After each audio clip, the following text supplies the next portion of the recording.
The morning air at the San Diego Naval Base was crisp, tinged with the faint smell of salt from the nearby harbor. The sun had just begun to climb over the horizon, casting long shadows across rows of parked Navy vehicles and the austere gray buildings that housed the elite SEAL teams.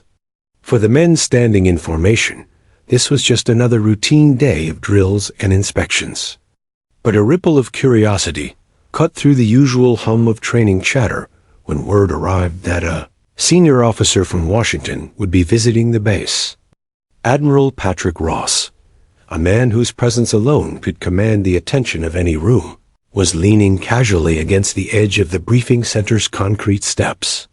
He was a seasoned veteran with a long career in naval operations, a man who had earned medals in conflicts most people only read about. He had a reputation for blunt humor and an almost cruel enjoyment of testing those who dared step into his command. Today, he intended to have some fun.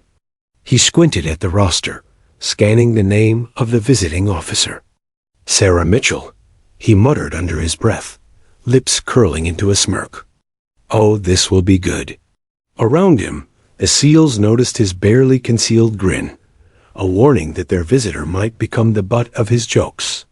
Ross had long believed that anyone coming from Washington was either paper-pushing bureaucracy or a naive officer with a desk-bound imagination of war. He had no idea that the woman approaching the gates would challenge everything he thought he knew. The black SUV rolled smoothly onto the base, its polished surface reflecting the morning sun. As it slowed near the lined-up SEALs, the engine's hum seemed to echo in the tense silence. The door opened, and Commander Sarah Mitchell stepped out.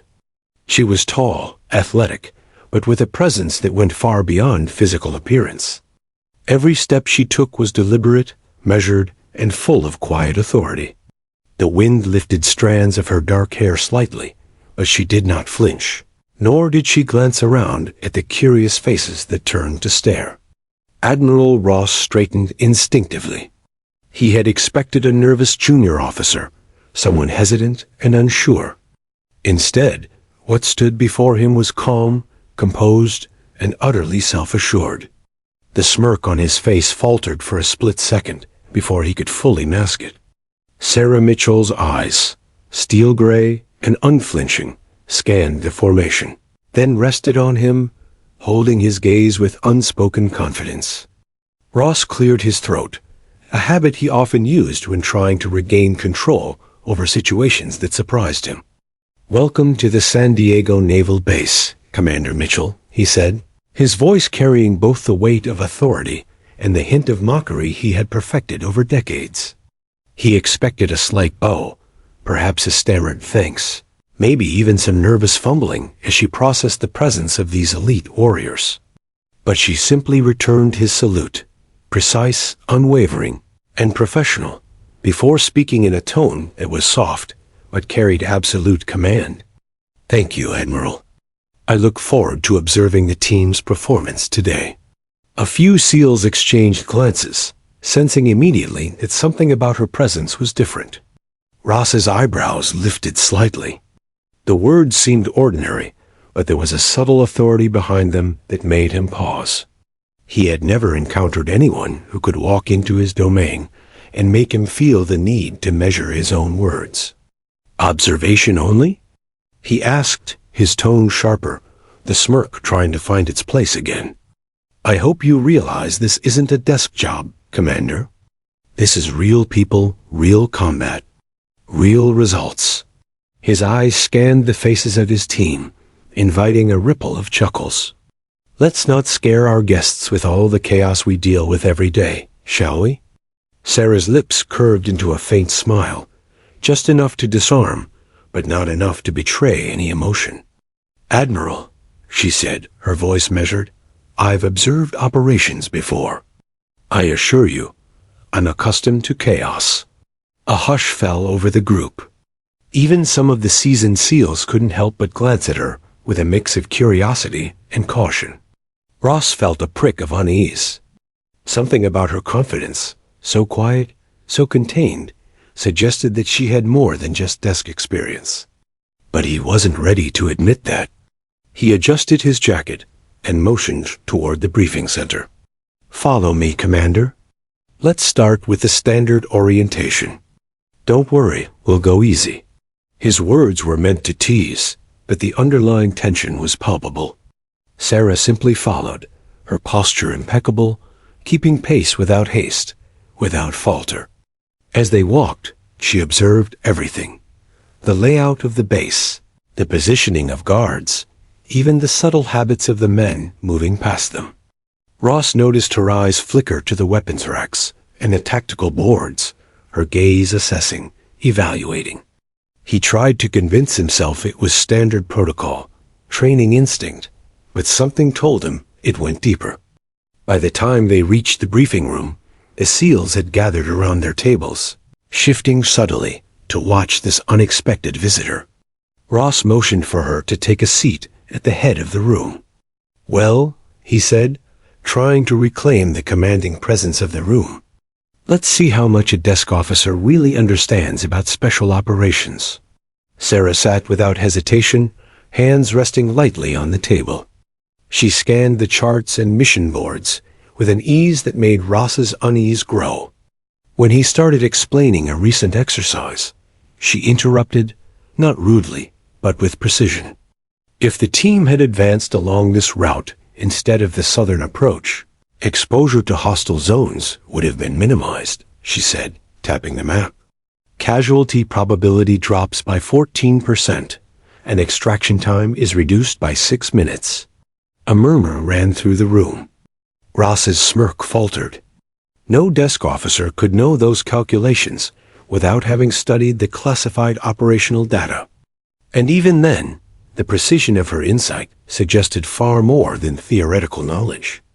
Ross cleared his throat, trying to maintain authority. "Interesting," he said slowly, forcing a tone of casual curiosity. "Where did you?" Sarah's eyes met his, calm and unwavering. "I've studied operations and outcomes closely, but I've also been on the ground, observing, learning, leading." Ross swallowed, suddenly aware that this visit was no ordinary inspection. And as the SEALs looked on, the atmosphere shifted. The woman they had expected to be a polite guest, perhaps even a figure of gentle authority, carried a quiet power that demanded attention and respect. For the first time that morning, Admiral Ross felt the smallest seed of doubt. This was not going to be the day of mocking jokes he had imagined. This was a day that might change the way he understood leadership, whether he liked it or not. And as Sarah Mitchell's gaze swept over the room one final time, lingering on the rows of elite SEALs, a silent challenge passed between them. Not of words, but of capability. The game, it seemed, had already begun. The briefing room was alive with quiet tension. SEALs shifted slightly in their seats, weapons holstered, eyes sharp, anticipating the morning's inspection. Admiral Ross, with his usual swagger, stood at the front, exuding the kind of confidence that only decades of experience could command. Today, he was ready to demonstrate the superiority of real battlefield experience over any desk officer who dared to visit his domain. Commander Sarah Mitchell sat at the head of the table, her notes neatly stacked, her pen poised, and her gaze calm, yet observant. Ross cleared his throat, flashing a grin that held the slightest edge of mischief. "Commander," he began, his voice loud enough to echo off the concrete walls, "I have to say, we don't get many visitors from Washington who actually understand what real combat entails. You might want to take notes. This is where the real action happens." A few SEALs chuckled quietly. Ross's tone implied superiority, yet there was a flicker of curiosity behind his eyes. He hadn't yet figured out what he was dealing with. Sarah's response was measured, soft, yet carried the weight of unshakable confidence. "I've observed operations firsthand, Admiral. I assure you, I understand more than most." She did not elaborate, letting the statement hang in the air like a quiet challenge. Ross's smirk deepened, and he leaned against the table, circling slightly as he spoke. "Oh, I'm sure you think you do," he said, the humor in his tone masking the test he was laying out. "Now, let's talk about operational logistics. These SEALs aren't your typical recruits. They thrive under pressure, improvising when necessary. I hope you understand that not everything can be learned from books or reports." One by one, Ross began pointing out mistakes, real and hypothetical, from the most recent simulated operations. He interjected with sarcastic remarks, attempting to belittle her in front of the team. "If we'd followed your strategy," he said, raising his voice slightly, "we'd have all been toasted by now. But I'm sure you already know how to avoid danger from your office." His smirk widened as he looked at the SEALs for confirmation of their laughter. A few chuckles echoed, but Sarah didn't flinch. She didn't need to. Instead, she reached for her notes and calmly placed them on the table. "Admiral," she said softly, yet her tone carried unmistakable authority, "I'd like to clarify one point from your example. The team's southern approach was effective in terms of cover, but it left a gap in the extraction perimeter. That gap is exactly where an enemy sniper could exploit." A ripple of murmurs ran through the SEALs. Ross stopped mid-gesture, eyebrows raised, clearly annoyed at being interrupted. "A sniper? Are you saying we overlooked basic perimeter security?" His voice sharpened slightly. Sarah looked directly at him, her expression calm. "I'm saying we must consider every angle. In the field, assuming enemy positions is dangerous. Accounting for every variable increases survivability and mission success." Ross's smirk faltered. There was something unsettling in her calm delivery. He had faced ambushes, surprise attacks, and missions gone wrong, yet he hadn't felt this subtle authority from anyone in years. Not from his team, not from visiting dignitaries. He coughed lightly, regaining composure, and cleared his throat. "All right, Commander. Let's move on. How about the extraction route?" Sarah tapped her pen against the table, flipping open a classified map that most of the room wasn't cleared to view.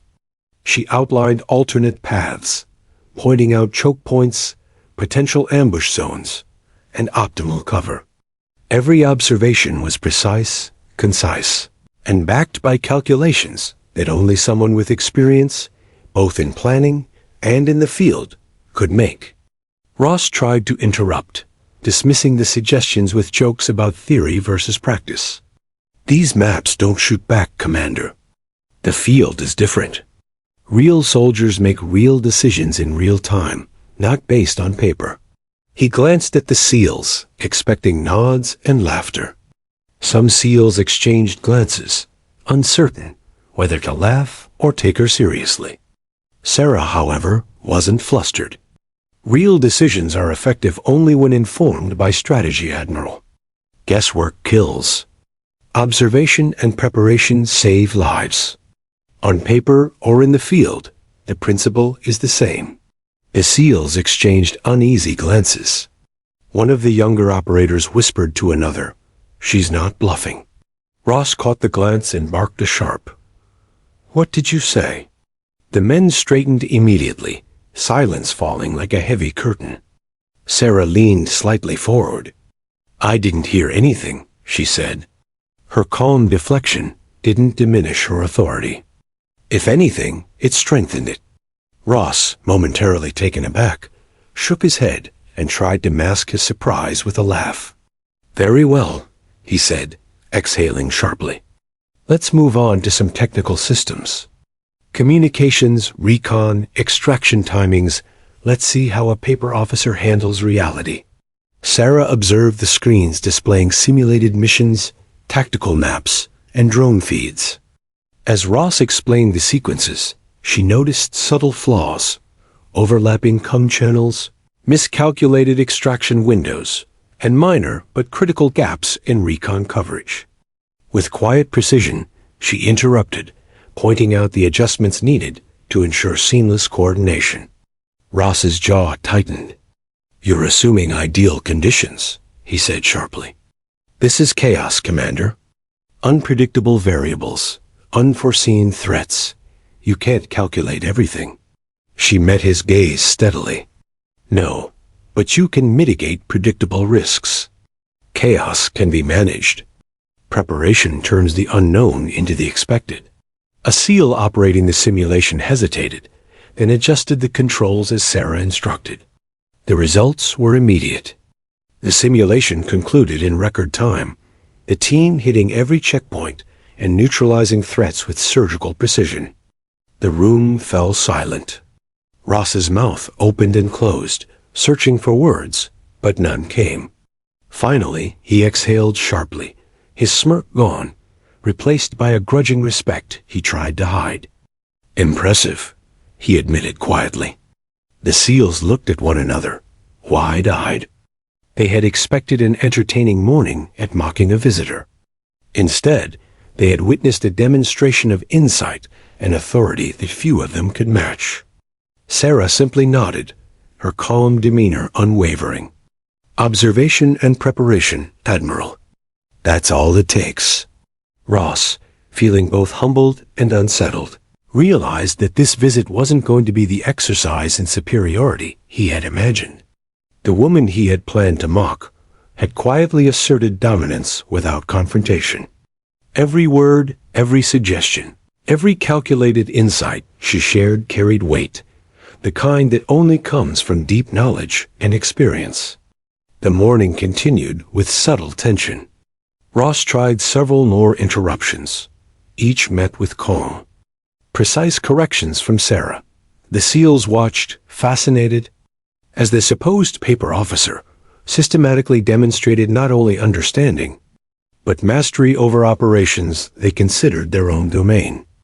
Every joke, every sarcastic remark Ross made was absorbed, reframed, and rendered harmless by her quiet authority.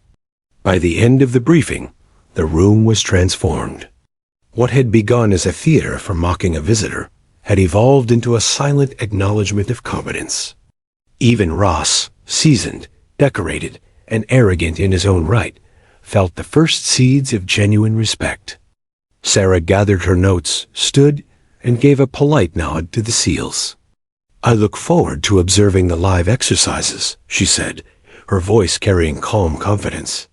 Ross, for the first time in decades, found himself unable to immediately retort. As she left the room, the SEALs remained seated, whispering among themselves. The morning had begun as expected, with mockery and bravado, but had shifted subtly, undeniably. Commander Sarah Mitchell had arrived, and the rules of engagement were already changing. Ross watched her walk down the hall, her silhouette tall and composed, a presence that demanded attention without demanding it. He clenched his jaw, muttering under his breath, "This isn't over." And it wasn't. Part 2 had only begun, and the battle for respect, authority, and recognition was already underway. By mid-morning, the San Diego Naval Base had shifted from its usual rhythm into a charged, anticipatory energy. Word had spread quickly through the SEAL teams.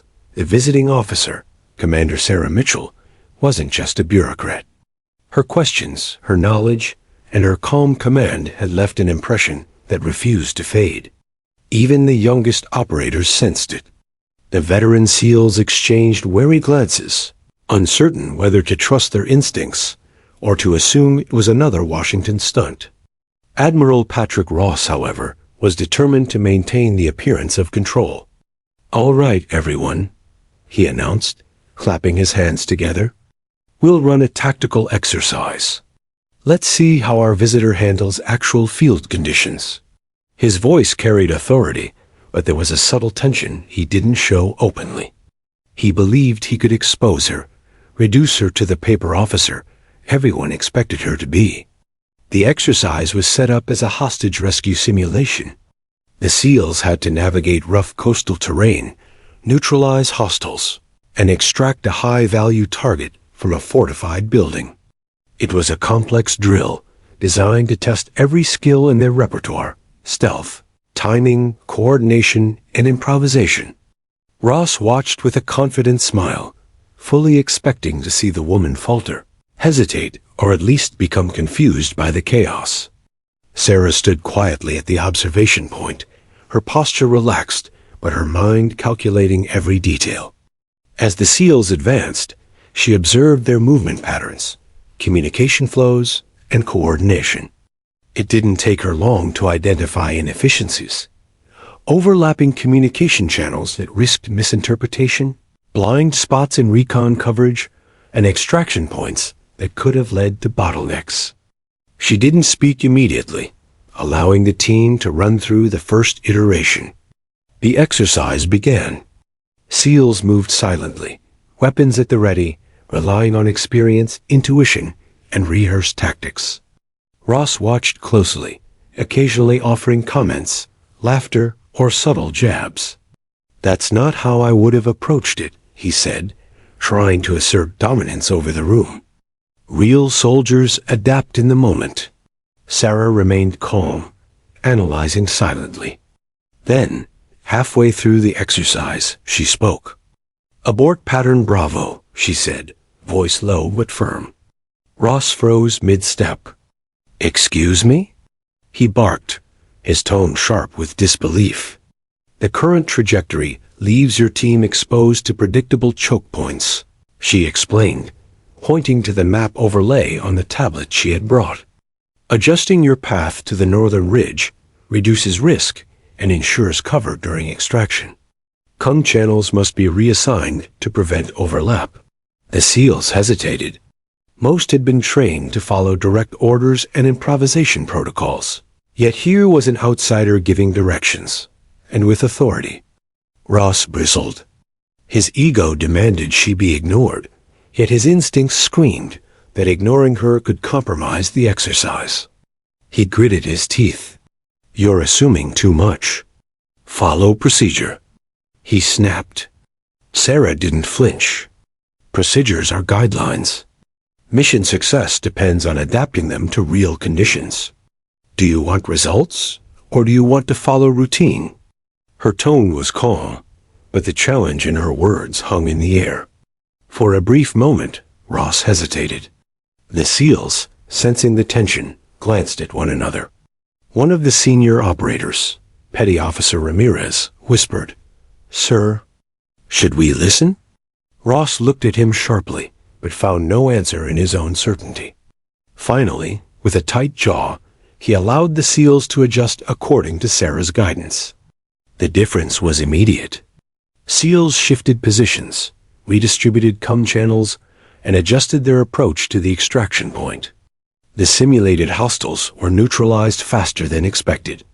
The team moved like a well-oiled machine, every operator anticipating the next step, each action perfectly synchronized. By the end of the iteration, the exercise was not only completed successfully, but in record time. Even the most experienced operators were impressed. Ross, standing at the observation point, felt a rare and uncomfortable sting of humility. He had intended to expose Sarah Mitchell as a naive visitor.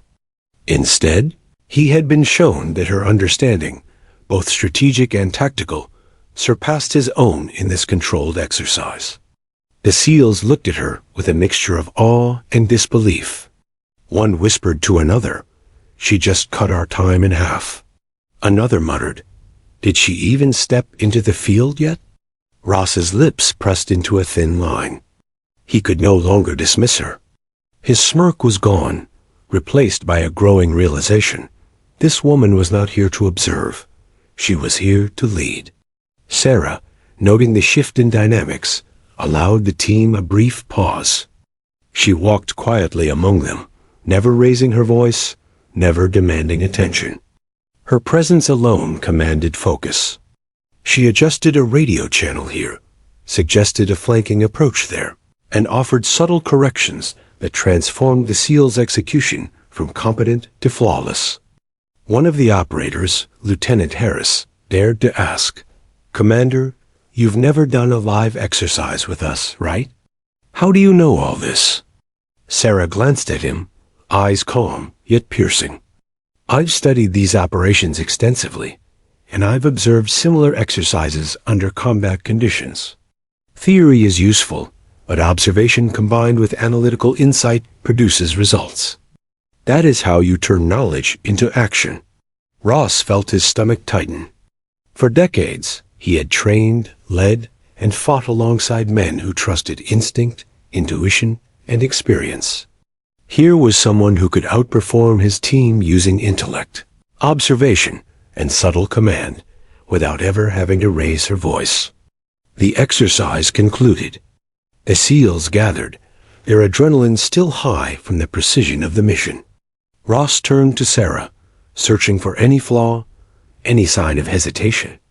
But all he saw was calm authority. "Commander Mitchell," he said slowly, his tone uncharacteristically measured, I have to admit, your adjustments improved the operation. Significantly." Sarah inclined her head politely. "Mission success is all that matters, Admiral. Not pride or pretense." Ross swallowed, his ego bruised, but his respect growing. He realized that mocking her in front of the team would not only be foolish, but dangerous, both for morale and for credibility. He had underestimated her. After a moment of silence, he asked, almost begrudgingly, "How did you know the Northern Ridge approach would work?" She replied calmly, "Every route has variables. Observation and understanding of patterns allow prediction. Preparation reduces uncertainty. In every successful operation, that is the difference between success and failure."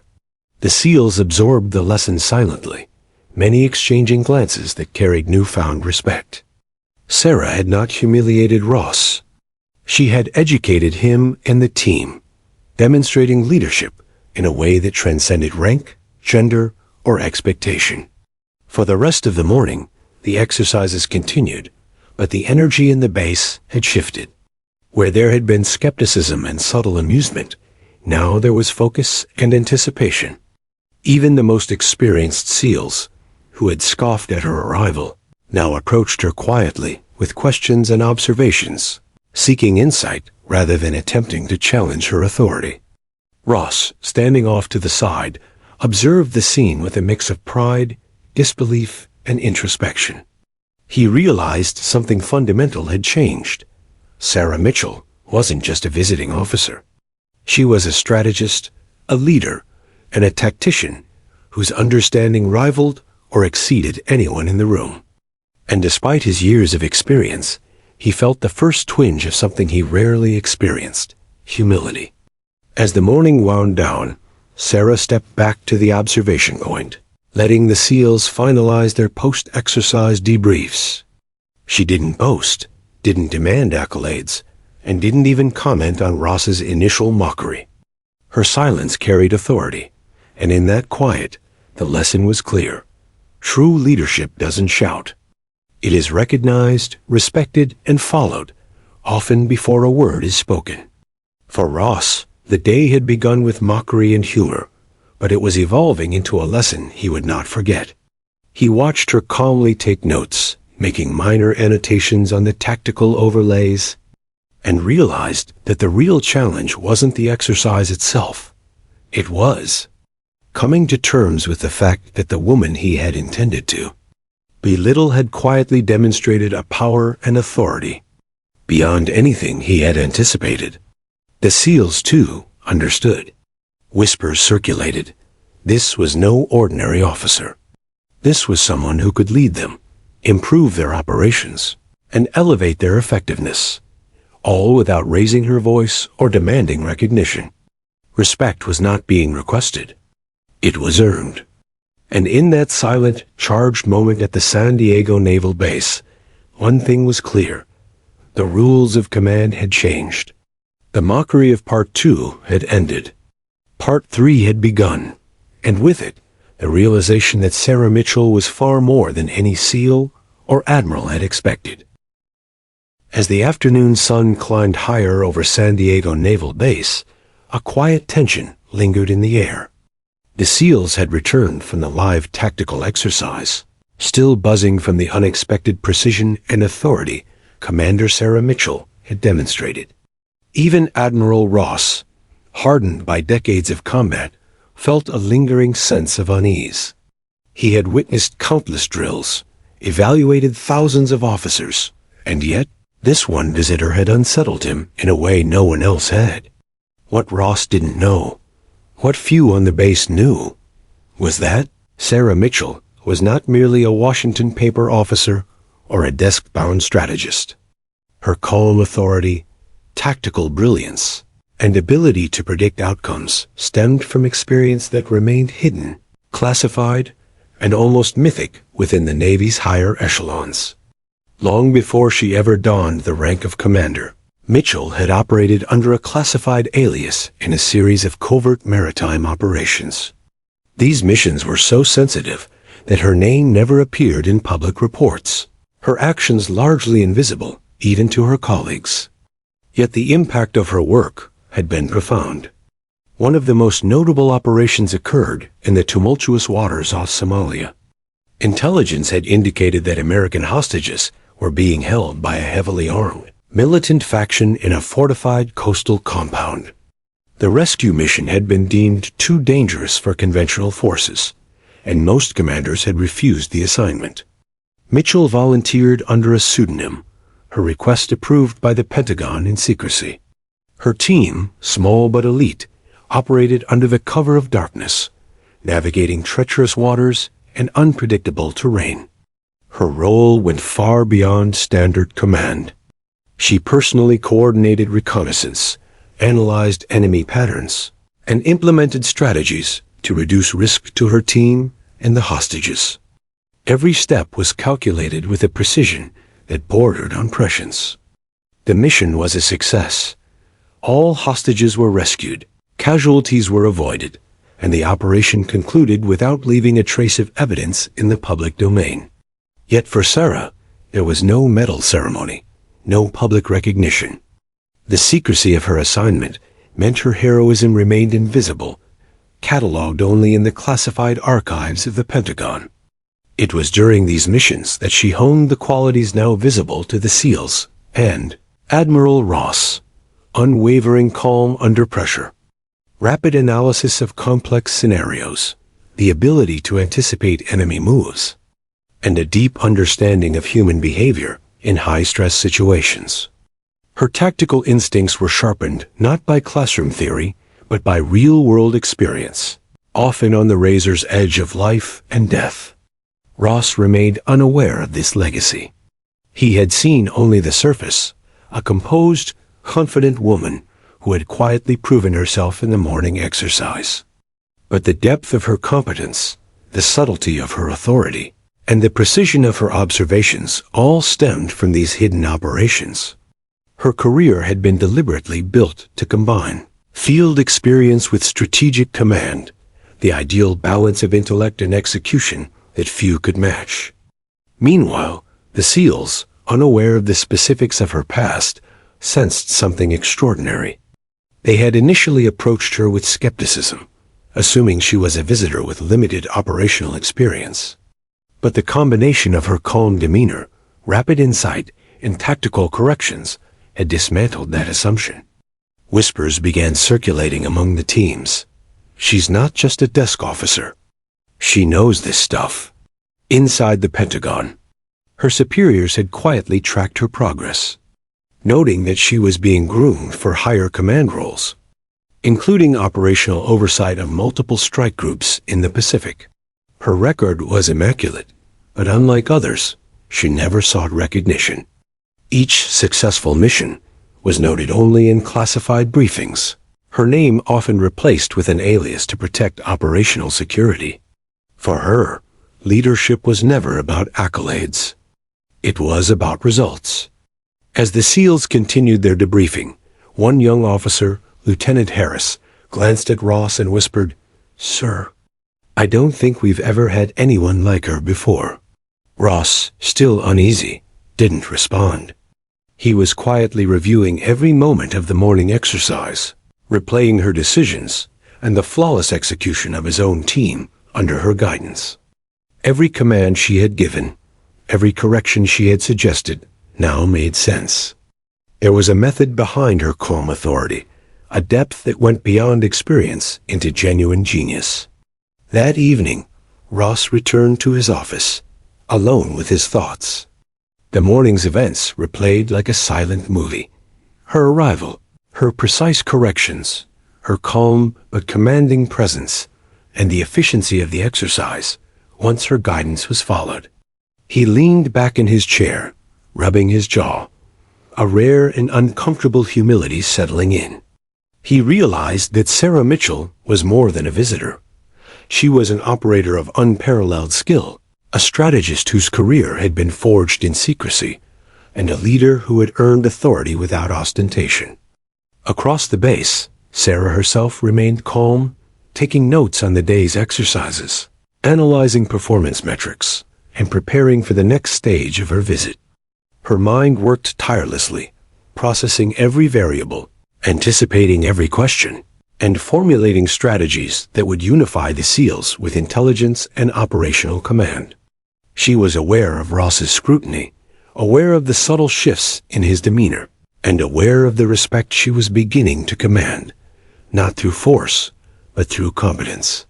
Her past, hidden though it was, had prepared her for moments like these. Every operation she had conducted in secret had reinforced the qualities now on display: patience, foresight, decisiveness, and the ability to influence without confrontation. Her work had always been measured, deliberate, and efficient, a reflection of a mind trained to anticipate the unpredictable, adapt in real time, and maintain absolute control in environments where chaos reigned. Even among the SEALs, respect for her began to solidify. They had seen her guide their operations in a live exercise, correct their strategies with surgical precision, and instill confidence without a raised voice. Whispers became quiet conversations. Operators who had initially doubted her silently acknowledged her skill, some even daring to admire it openly. The fact that they did so without knowing the depth of her past only underscored her natural authority. Ross, too, was learning this lesson. He began to understand that his own arrogance, his initial mockery, had been misplaced. He had assumed experience alone conferred authority, and that only time on the battlefield counted. Yet here was a woman whose career, forged in secrecy, danger, and brilliance, had created a leader whose insight and command rivaled, or perhaps surpassed, his own. As the sun dipped toward the horizon, casting long shadows across the base, Ross sat in reflection. He realized that the morning's exercises had done more than test the SEALs. They had tested him. The woman he had expected to dismiss had quietly demonstrated superiority in knowledge, strategy, and command. And while he still carried the weight of his own authority, he could no longer ignore hers. Sarah Mitchell, meanwhile, finished her analysis, stood, and walked through the base quietly. Her movements were calm, deliberate, yet they carried the same authority that had impressed the SEALs all morning. She didn't boast, she didn't call attention to her past, and she didn't seek recognition. Her legacy was forged in action, in competence, and in the quiet command she naturally inspired. That evening, the base settled into a quieter rhythm, but a subtle shift had occurred. The dynamics between Ross, the SEALs, and Commander Mitchell had changed. Respect, tentative at first, had begun to take root. Ross now understood that rank and bravado were secondary to skill, insight, and decisiveness. And the SEALs understood, on a visceral level, that this was a woman whose abilities demanded attention, whose hidden past explained the quiet power they had observed firsthand. For Sarah Mitchell, the morning's events were another opportunity to observe, assess, and guide. Her past had prepared her for this. Her experience had earned her authority, and her calm command had begun to shape the future of the base's operations. Ross would learn it soon, and the SEALs already had. Leadership isn't always loud, and respect isn't given. It's earned silently, through action and competence. And in that quiet, charged evening at the San Diego Naval Base, one truth became clear. The The woman they had once doubted was far more than she appeared, and her story was only beginning. The following morning, San Diego Naval Base was buzzing with anticipation. The events of the previous day had spread among the SEAL teams like wildfire. Whispers of Commander Sarah Mitchell's precision, calm authority, and tactical insight filled the air. Even the most seasoned operators, who had initially viewed her visit with skepticism or amusement, now approached with a mixture of curiosity and cautious respect. Admiral Ross, however, was not yet ready to concede any ground. Pride, ingrained over decades of command, demanded that he test her further. "All right, Commander Mitchell," he said, voice carrying both authority and a hint of challenge. "You've proven yourself in observation and analysis. Let's see how you handle live engagement under real stress. I want you to lead this exercise." The room fell silent. Several SEALs exchanged incredulous glances. Leading a live tactical scenario was a responsibility typically reserved for officers with years of operational command on the ground, often after long service with the team. Ross's intention was clear. He wanted to push her limits, test her confidence, and if possible, catch her off guard. Sarah, however, did not flinch. Her eyes, calm yet piercing, met Ross's gaze steadily. "Understood, Admiral," she said quietly. "What is the objective?" Ross raised an eyebrow, clearly intrigued. "Hostage extraction and neutralization of hostile targets. Minimal casualties. You will coordinate movements, communications, and extraction strategy for the team. You have 30 minutes to plan before execution. Then the SEALs are yours." For a moment, the SEALs looked stunned. This was not a routine observation. This was a direct test of leadership under real-time conditions. Sarah nodded, taking in the environment, the equipment, and the team. Her mind began processing variables, contingencies, terrain, and personnel skills. Every detail from the maps, past exercises, and live intel was immediately incorporated into her mental model. Ross, meanwhile, leaned back, watching intently. He had seen countless officers attempt to lead under pressure, and most failed spectacularly. They hesitated, panicked, or relied too heavily on team instinct without direction.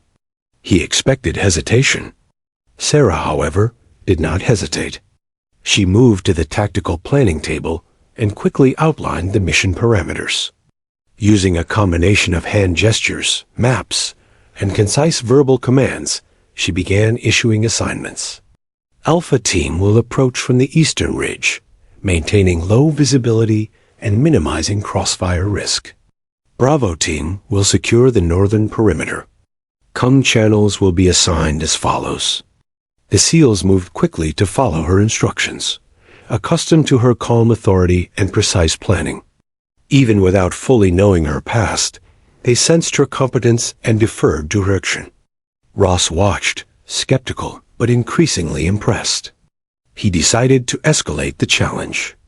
"Commander," he said, stepping closer, "let's introduce live obstacles, simulated ambushes along the expected route.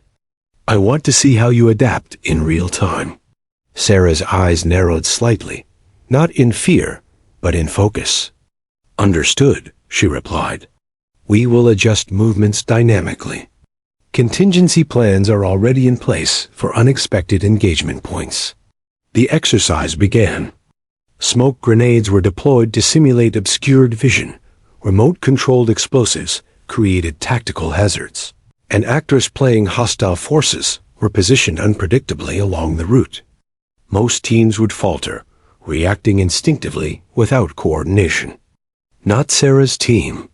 She directed movements with calm precision, issuing commands in short, deliberate bursts. Alpha, flank left, cover 180-degree perimeter. Bravo, suppress hostile at 45 meters. Extraction team, proceed to primary exit. Every adjustment was based on observation, prediction, and real-time feedback.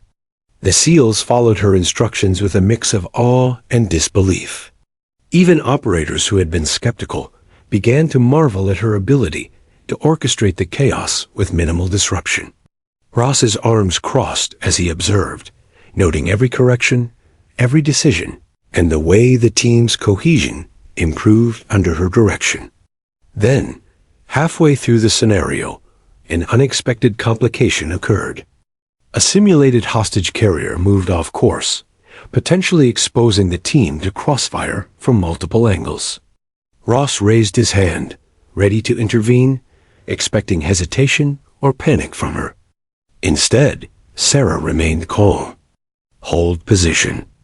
Bravo, shift cover 30 degrees. Alpha, suppress from the ridge. Extraction team, maintain visual on the hostage. Execute now. The SEALs responded instantly. The scenario shifted seamlessly, every team member adapting to her commands without hesitation. Within minutes, the hostage was secured, hostile targets neutralized, and the team extracted safely. The exercise concluded faster than expected, with precision exceeding any prior drills. A stunned silence fell over the observation point. Ross exhaled slowly, his earlier skepticism replaced by reluctant admiration. He could no longer dismiss her as a desk officer. She had just executed a live tactical operation, commanding an elite SEAL team with flawless results under pressure, improvising in real time, and managing every variable with unmatched skill. One of the younger SEALs, whispering to a comrade, said, "She's incredible. We've never seen anyone lead like that." Another nodded, awe in his eyes. Ross stepped forward, his voice low but commanding. "Commander Mitchell, that was exceptional. You've not only proven your tactical insight, but also your ability to lead under pressure." "I misjudged you?" Sarah inclined her head politely. "Mission success is the priority, Admiral. Leadership is about results, not recognition." Ross nodded, a rare humility in his expression. For decades, he had led teams with confidence and authority. Yet here was someone who had subtly, without fanfare, demonstrated leadership far beyond what he had expected. He realized that mocking her, challenging her, and attempting to test her limits had only confirmed what he had underestimated all along. Sarah Mitchell was extraordinary. The SEALs, meanwhile, began debriefing among themselves. Many approached her quietly, asking questions about strategy, decision-making, and contingencies. For them, it was not just admiration. It was a realization that leadership could exist beyond rank, gender, or years of service. Ross, observing this, reflected on the morning and afternoon.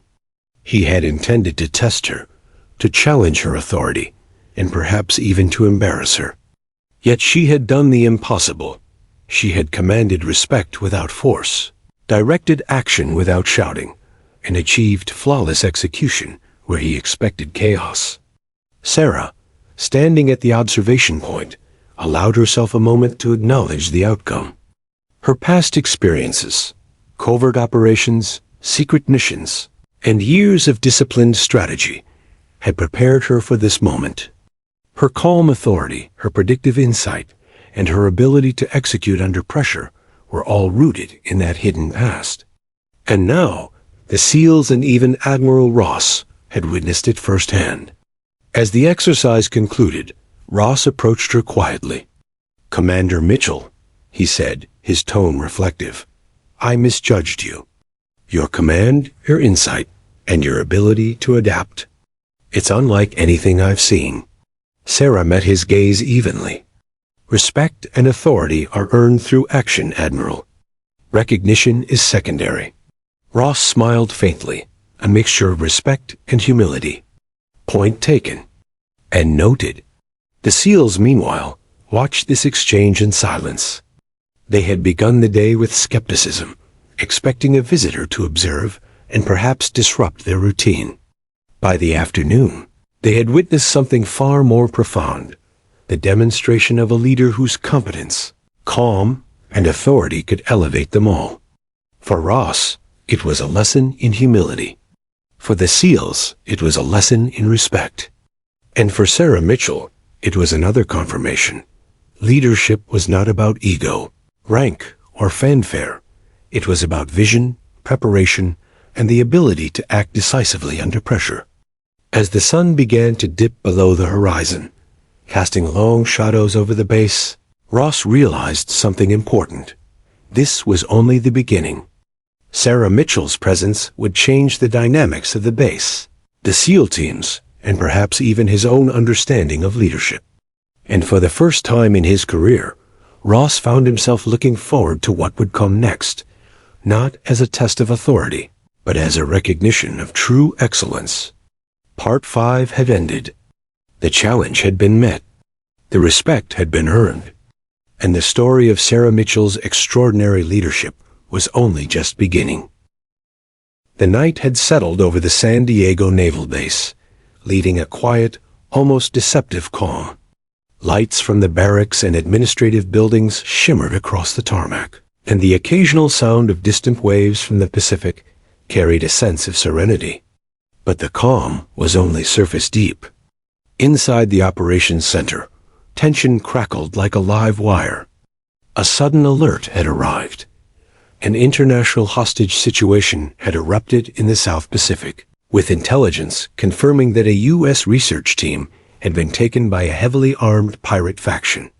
The mission was high stakes, highly classified, and extremely dangerous. Admiral Ross was already on his feet, issuing commands with a rare urgency in his tone. All teams report immediately. This is not a drill. This is real. His eyes, however, kept flicking to Commander Sarah Mitchell, whose calm presence contrasted sharply with the frantic energy of the room. Admiral, may I review the intel before issuing operational directives? Sarah asked, her voice steady, unwavering. Ross raised an eyebrow, half impressed, half skeptical. You'll have your chance, Commander, but time is critical. We don't have the luxury of hesitation. Sarah nodded. Understood. But preparation is critical to success. She moved to the map console, pulling up satellite imagery, intelligence reports, and communications intercepts. Within moments, her analytical mind began processing every variable. The pirates' known tactics, the terrain of the island compound, potential hostages' locations, and possible escape routes. She traced every approach, every vantage point, and every choke point, her finger hovering over the map as if she could see the enemy's movements before they occurred. Ross, who had expected immediate field deployment without much discussion, felt the first stirrings of concern. She wasn't wasting time. She was working methodically, efficiently, and with an almost uncanny anticipation of events to come. Commander, he said, a trace of respect seeping into his voice, we're running on a very tight window. The hostages are in immediate danger. You don't have the luxury of hours. Sarah met his gaze, calm but unyielding. I'm aware, Admiral, but rushing without a plan increases casualties. My approach will maximize operational efficiency and minimize risk to both hostages and operators. Ross felt a knot of unease. He had underestimated her again. She had operated in situations far more dangerous than any drill or exercise. Her calm authority wasn't just confidence. It was forged in real combat, under fire, and in circumstances that demanded perfection. Within minutes, she had issued precise operational directives. Alpha Team would infiltrate from the western ridge under the cover of darkness, using terrain to mask their approach. Bravo Team would establish an overwatch on the eastern perimeter, neutralizing sentries silently before the extraction team moved in. Charlie Team would secure the hostage's immediate location, maintaining communication with all units. Every channel was accounted for, every contingency mapped. Ross, watching the plan unfold, realized that for the first time, he was observing not just competence, but brilliance. You're sure about the southern choke point? He asked, attempting to interject. Sarah didn't hesitate. Yes, based on the intelligence and past behavior patterns, it is the most likely point of engagement. I have allocated suppression teams accordingly. Minutes later, the operation began. Night vision goggles revealed operators moving like shadows through the dense foliage. The SEALs, trained to perfection, followed her directives precisely. Ross observed, tense and silent, noting every adjustment she issued via comms. Then, the unexpected occurred. A secondary hostile patrol, undetected in satellite imagery, appeared near the northern ridge, threatening to compromise the mission. Ross expected panic or hesitation, but Sarah's response was instantaneous. Alpha, shift 20 meters south. Overwatch, engage suppressive fire from cover. Extraction, hold position. Contingency Delta is active. The operators adapted immediately. Movements shifted seamlessly, every action coordinated with precision. A simulated ambush would have thrown most teams into chaos, yet under Sarah's direction, the SEALs executed flawlessly. Ross felt a twinge of awe mixed with disbelief. He had watched countless drills, trained operators in simulated chaos, and even faced real threats, yet here was a woman, quietly commanding authority, orchestrating every element with perfect timing and calmness that he could barely comprehend. Minutes stretched into tense hours as the teams advanced deeper into hostile territory. Every decision Sarah made, every adjustment to the plan, demonstrated not only tactical mastery, but psychological insight. She anticipated enemy reactions, adjusted operator positions before threats became imminent, and maintained situational awareness that bordered on clairvoyance. Finally, the team reached the hostages. Charlie team secured their location, while Alpha and Bravo teams neutralized the remaining threats. Extraction proceeded without incident, the hostages guided safely to awaiting transport. Ross, standing tens of meters away, finally allowed himself a breath. "Unbelievable," muttered one of the operators. "She did it. She actually did it." Ross, still catching his own breath, approached Sarah as the operation concluded. "Commander Mitchell, you've just orchestrated a live combat extraction with 0 errors. Every decision, every directive. Flawless." Sarah inclined her head, her calm gaze unwavering. "Mission success is the priority, Admiral. The team's skill, preparation, and discipline made it possible. I merely guided and coordinated." Ross felt a mixture of admiration and humility. For decades, he had commanded teams, faced hostile engagements, and navigated high-pressure situations. Yet here was someone who had achieved operational perfection without raising her voice, panicking, or overstepping, and she had done so with a calm authority that commanded respect without demanding it. The SEALs, still processing the mission, approached her quietly, seeking insights and guidance. Their initial skepticism had vanished, replaced by awe. Even operators with decades of experience recognized a rare and extraordinary talent in her leadership. Ross, meanwhile, reflected on the day. He had arrived expecting to assert authority, to test a visitor, and perhaps even to find amusement. Instead, he had witnessed true command, brilliance under fire, and a demonstration of leadership that transcended rank, ego, and expectation. As the base settled into a cautious quiet after the crisis, Sarah remained methodical, documenting the operation, analyzing decisions, and preparing for any further contingencies. She didn't seek praise. She didn't boast. Her focus was unrelenting, her authority quietly absolute. That night, as Ross reviewed the day's events, he understood something he hadn't admitted before. Leadership wasn't about ego, mockery, or asserting dominance. Leadership, as demonstrated by Sarah Mitchell, was about preparation, insight, calm decisiveness, and the ability to guide others through chaos without fear or hesitation. The SEALs had learned this lesson firsthand. Ross had learned it, painfully yet humbly. And Sarah, as ever, remained composed, her silent authority more commanding than any words, medals, or rank ever could be. Part 6 ends with a crisis resolved, respect solidified, and Sarah's unmatched skill in real combat conditions undeniable. The stakes are higher, and the tension for the next part will focus on the broader implications of her presence on the base and her impact on Admiral Ross.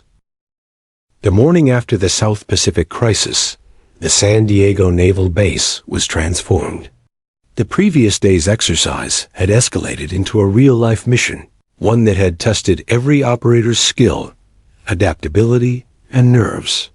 Yet while the SEALs celebrated their flawless execution under Sarah Mitchell's command, Admiral Ross faced a far more personal challenge, the undeniable fact that he had underestimated her. Ross entered the main operations hall, the hum of computers and quiet discussions filling the space. He had spent the early hours replaying the mission, analyzing every decision Sarah had made. Each tactical adjustment, each command she had issued, and each contingency she had anticipated weighed heavily on his mind. He had been trained to lead, to anticipate threats, to execute under pressure, but she had done it all effortlessly, with a calm authority he could scarcely match.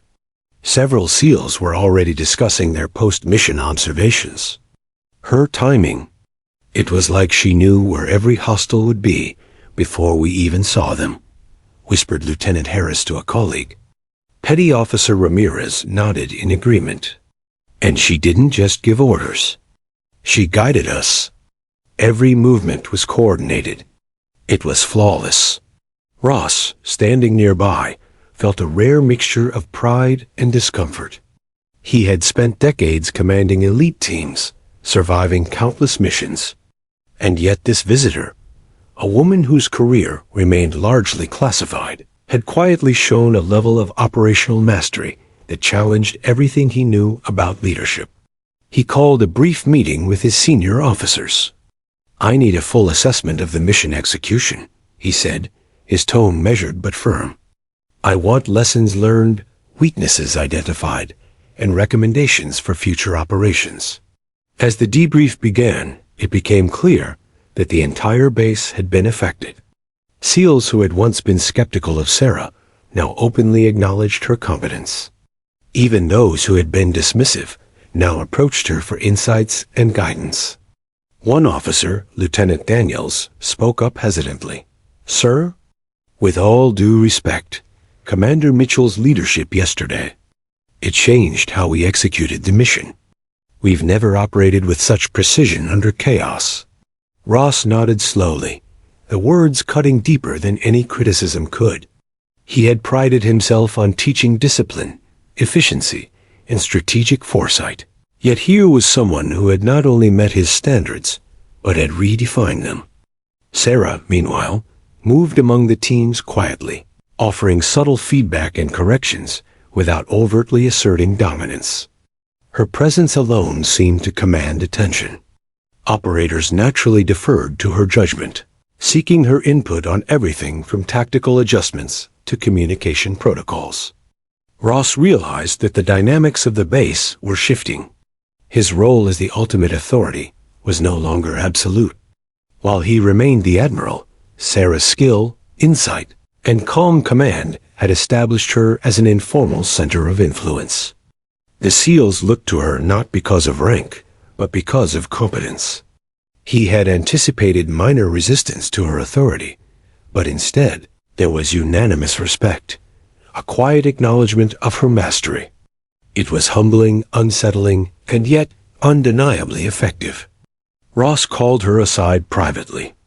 "Commander Mitchell," he began, his tone carefully neutral, "you've demonstrated an operational mastery that I did not fully anticipate. Your leadership yesterday, it was exemplary." Sarah met his gaze evenly, her calm demeanor unshaken. "Thank you, Admiral. My priority is mission success and the safety of personnel. Recognition is secondary." Ross nodded, a rare humility in his expression. "I underestimated you. That was my mistake. But it won't happen again." Sarah inclined her head slightly, acknowledging his admission without gloating. Acknowledging lessons learned is as important as executing them, Admiral. Word of her effectiveness spread quickly throughout the base. Officers who had initially approached her with suspicion began to adjust their own behaviors, aligning more closely with her methods and adopting her calm, deliberate approach to command. The SEAL teams, in particular, began to integrate her guidance into their daily routines, from training exercises to operational planning. Ross watched all of this with a mixture of pride and unease. He realized that Sarah Mitchell was more than a visitor. She was reshaping the very culture of the base. Leadership was no longer solely about rank or tradition. It was about competence, foresight, and the ability to inspire others through calm, decisive action. Even the most senior officers began seeking her counsel. Admiral Ross recognized that she possessed a rare combination of field experience, strategic insight, and psychological acuity, an ability to anticipate both enemy behavior and human response with uncanny precision. By midday, Ross convened a formal briefing. "I want everyone to review yesterday's operation carefully," he said, directing attention to the mission logs. "We are implementing new operational standards based on Commander Mitchell's guidance. These are now the benchmarks for all future exercises and deployments." The SEALs exchanged glances, some smiling, some nodding silently. For them, the shift was tangible, the bar had been raised, and it was set by someone whose authority was derived from skill, not just rank. Ross approached Sarah after the briefing. "You've changed the way this base operates, Commander. I admit. It's uncomfortable to acknowledge, but it's necessary." Sarah's calm gaze met his. "Change is often uncomfortable, Admiral.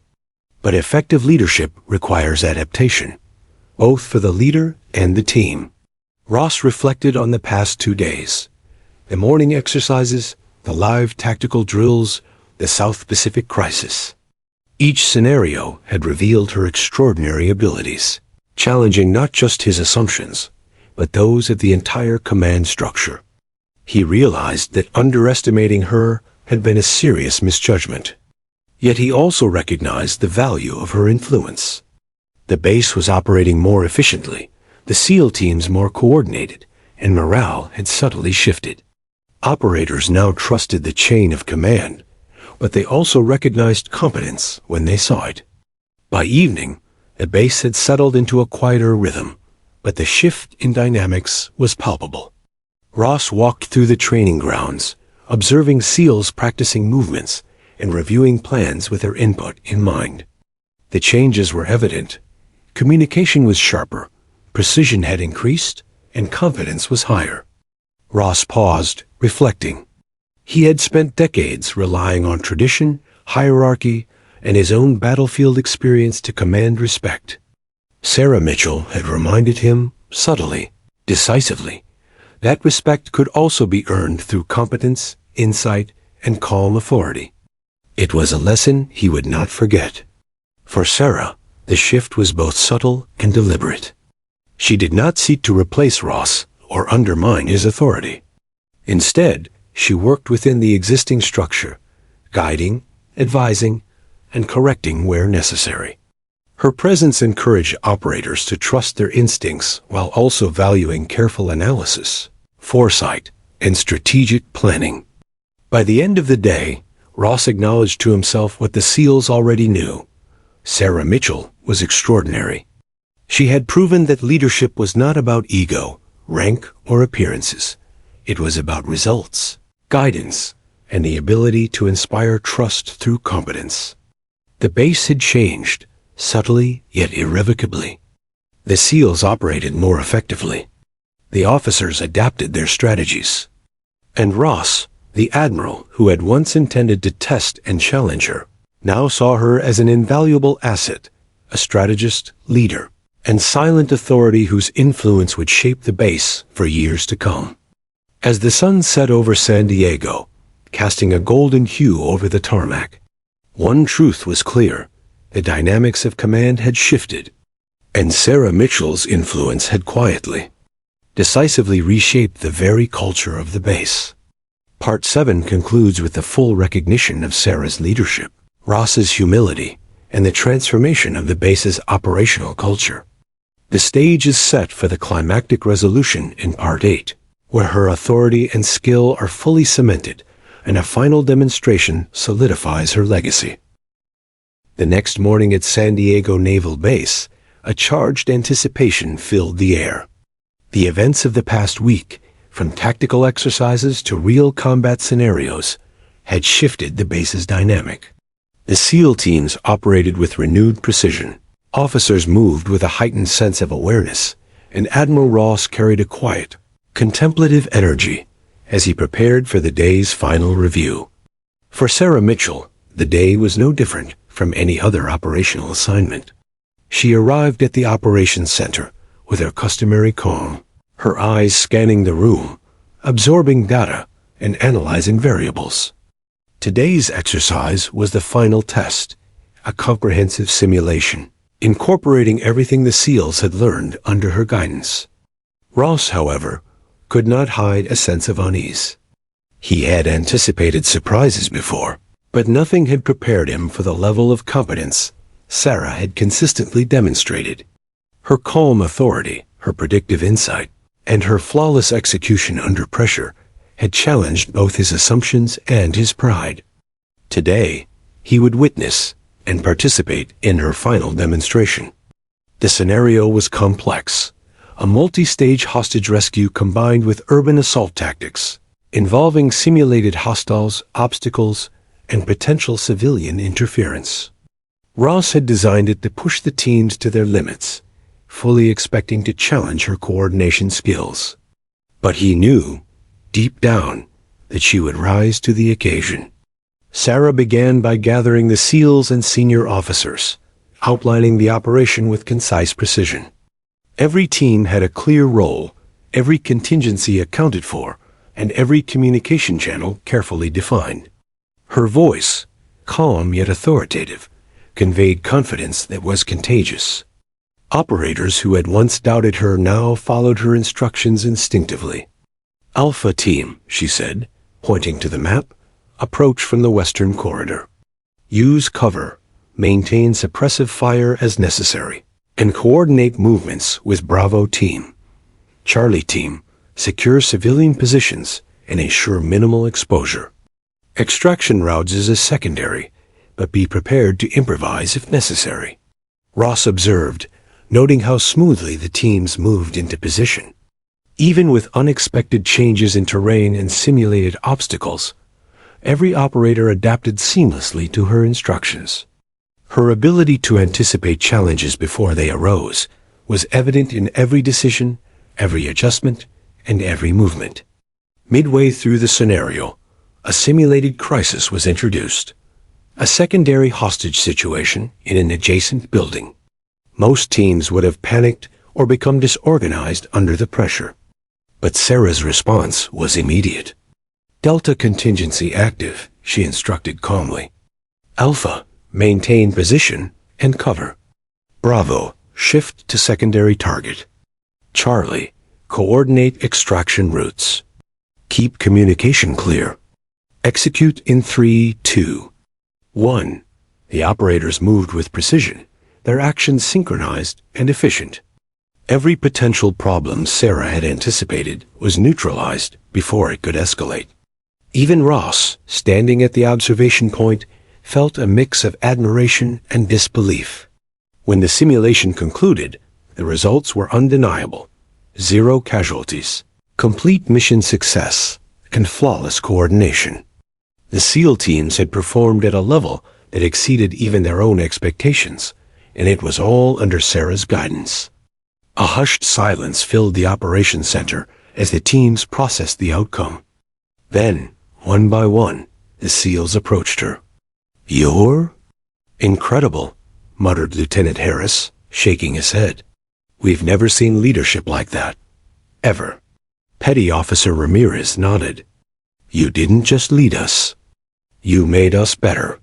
Faster, smarter, sharper." Even Ross, who had spent a lifetime commanding elite forces, could only nod in solemn acknowledgement. He stepped forward, his voice measured, but carrying a weight of respect rarely seen in him. "Commander Mitchell," he said, "you've done what I didn't think possible. You've not only demonstrated tactical brilliance, but also transformed the way this base operates. Your leadership, your insight, and your ability to inspire precision and discipline are extraordinary.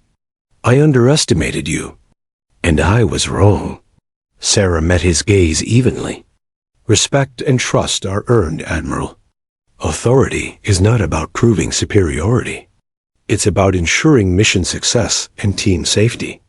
The results speak for themselves." Ross paused, taking a deep breath. For decades, he had commanded, trained, and mentored countless officers and operators. Yet here was someone who had redefined the very concept of leadership in front of him. He realized that Sarah Mitchell had done more than lead an exercise. She had transformed the operational culture of the base and earned the genuine respect of every SEAL, officer, and subordinate present. In the following hours, the impact of her leadership became even more apparent. Training exercises previously considered routine were now conducted with heightened precision, incorporating her strategies and adjustments. The SEAL teams operated more cohesively than ever before, and senior officers increasingly sought her advice on operational planning. Sarah, however, remained unassuming. She continued to guide, correct, and advise quietly, never seeking attention or accolades. Her authority was recognized not through rank or ceremony, but through competence, calm decisiveness, and the trust she inspired in those around her. Ross, reflecting on the past week, understood a fundamental truth. Leadership was not about asserting dominance, mocking subordinates, or relying solely on experience. Leadership was about preparation, insight, adaptability, and the ability to inspire confidence through action. Sarah Mitchell had demonstrated all of these qualities, and in doing so, she had quietly, irrevocably reshaped the base's operational effectiveness. By evening, the base was abuzz with the quiet admiration of those who had witnessed the transformation. Operators discussed strategies, refined tactics, and implemented adjustments based on Sarah's guidance. The culture of excellence she had fostered was evident in every movement, every decision, and every interaction. Ross approached her one final time that day, standing at the edge of the training grounds as the sun dipped below the horizon. "Commander Mitchell," he said, voice low but sincere, "I've spent my career teaching leadership, strategy, and discipline. You've just shown me I still have much to learn. Thank you." Sarah inclined her head slightly. "Leadership is a continuous process, Admiral. We all learn from one another, no matter rank or experience." Ross smiled faintly, a rare expression of humility. "Point taken. And I suspect your influence here will be felt for a long time." As the base settled into the evening, a profound transformation was evident. SEAL teams had gained confidence, precision, and trust in their leadership. Officers had begun integrating her guidance into daily operations. And Admiral Ross, once skeptical and cautious, had come to fully respect the skill, authority, and insight of the woman he had once underestimated. For Sarah Mitchell, the week had demonstrated something she already knew. True leadership was quiet, deliberate, and earned. It was measured not in recognition, medals, or rank, but in the respect inspired by competence, calm decisiveness, and unwavering dedication to mission success. The final hours of the day passed peacefully, yet the impact of her presence lingered like a quiet force throughout the base. She had earned respect, reshaped operations, and left an indelible mark on every operator, officer, and commander present. Her influence would endure long after the drills, exercises, and simulations were completed. And as the last light faded over the tarmac, Admiral Ross understood the truth he had been slow to admit. Commander Sarah Mitchell was a leader in the truest sense. her authority unquestionable, her skill unparalleled, and her legacy on this base secured. The SEALs would remember her not only for her tactical brilliance, but for the calm confidence that inspired trust and cohesion. The officers would remember her as someone who challenged assumptions and elevated operational standards. And Ross, finally, would remember her as a teacher, a strategist, and a leader whose quiet strength had forever changed the way he viewed command. The story concluded with respect earned, authority established, and the lasting legacy of Commander Sarah Mitchell firmly cemented in the hearts and minds of everyone at the base.